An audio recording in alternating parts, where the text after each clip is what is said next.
बादशाहों के बिस्तर कैसे होते हैं। वो लौंडी थोड़ी देर के लिए बिस्तर पर लेटी, उसने करवट बदली, देखें कैसा लग रहा है, उसको बड़ा आराम मिला। बादशाह के इस बिस्तर पर लेटते हुए उसको बड़ा आराम मिला। उसने अपना हाथ सर के नीचे रखा, आंख बंद करके तसव्वुर किया, देखें सोते वक्त कैसा लग रहा है। उसने आंख बंद की कि नींद आ गई।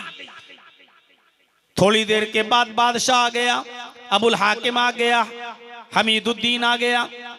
उसने कोड़ा निकाला और अपनी लौंडी को अपने बिस्तर पे सोते हुए देखा तो उसने वो कोड़ा उस लौंडी के जिस्म पे मार दिया।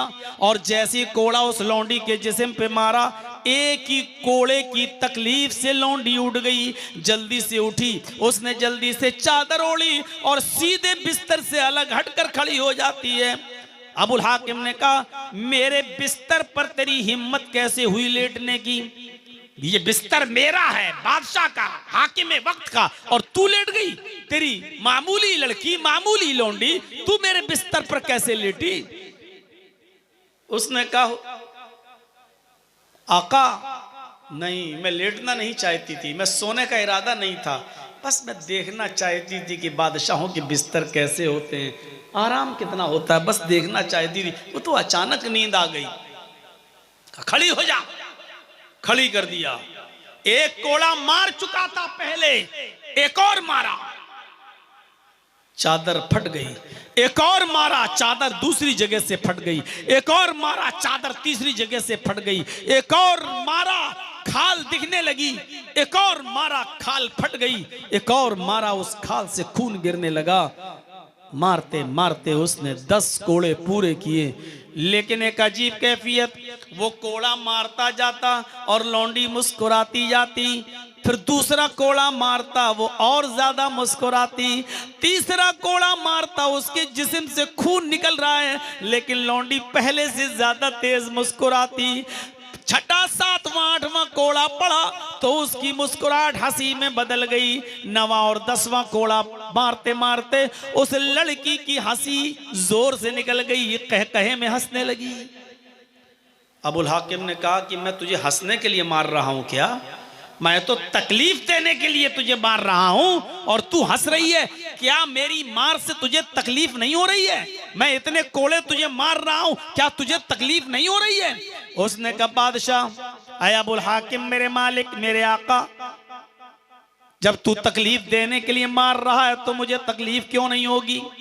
तेरे हर कोड़े से मुझे तकलीफ हो रही है, बल्कि एक कोड़े के बाद दूसरा कोड़ा मुझे और ज्यादा तकलीफ देता, उसके बाद वाला कोड़ा मुझे और तकलीफ देता, फिर उसी जख्म पर खून गिरते हुए उसी पर एक और कोड़ा पड़ता तो वो और ज्यादा तकलीफ देता। फिर तू हंस क्यों रही है? कहा, हंस इसलिए रही हूं कि जब मैं अपने बारे में सोचती तो दर्द से कराहने लगती, जब तेरे बारे में सोचती तो मैं मुस्कुराने लगती, मेरे चेहरे पर हंसी आ जाती। कहा, मेरे बारे में क्या सोच रही है?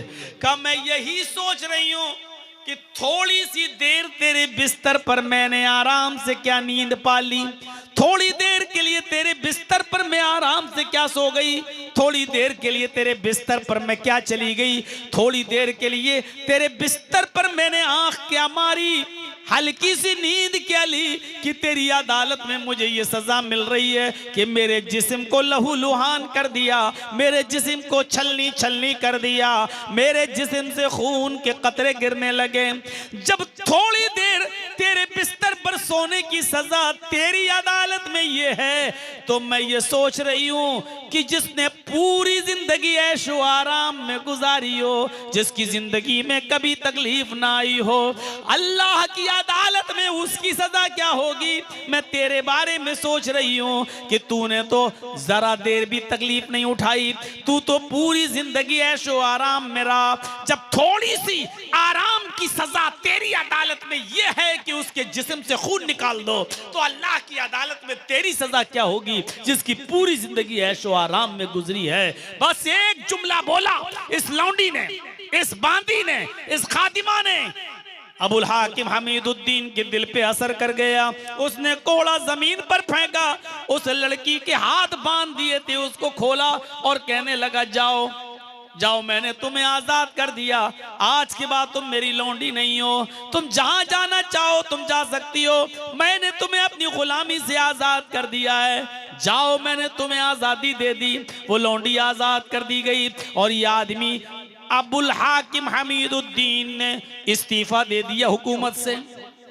21 साल तक हुकूमत की और 21 साल के बाद आज इस्तीफा दे दिया और उसके बाद उलमा की सोहबत में बैठ गया, बड़े बड़े मौलवियों की सोहबत में बैठ गया और दावत व तबलीग का फरीज़ा अंजाम देने लगा और गुमनामी की जिंदगी गुजारना शुरू कर दिया। एक दिन आता है कि बीमारी ने पकड़ लिया और इसका इंतकाल हो गया। इंतकाल कहाँ हुआ पता नहीं, दफन कहाँ किया गया पता नहीं। हाकिम था, 21 साल तक हुकूमत चलाई, लेकिन इस लौंडी ने कहा अल्लाह की अदालत में तेरी सजा क्या होगी जिसकी पूरी जिंदगी ऐशो आराम से गुजरी। बस एक वर्ड ने, एक जुमले ने इसकी जिंदगी बदल दी और वहीं से निकला और गुमनामी की जिंदगी गुजारा।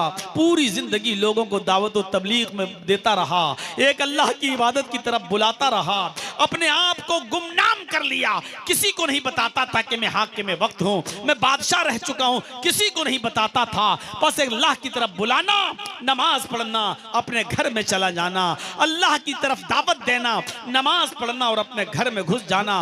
मरता है तो किसी को पता नहीं चलता और जब मिट्टी हुई तो पता नहीं चला कि किसकी मिट्टी दी जा रही है और किसको दफन किया जा रहा है। मेरे भाइयों, फितरत में जिंदगी हो तो जिंदगी बदलने के लिए एक जुमला काफी है, एक वर्ड काफी है, और जिसकी फितरत में जिंदगी ना हो उसको पूरे 25-25 साल तक समझाते रहो, उसके ऊपर कोई फर्क नहीं पड़ेगा। एक कान से सुनेगा और दूसरे कान से उड़ा देगा।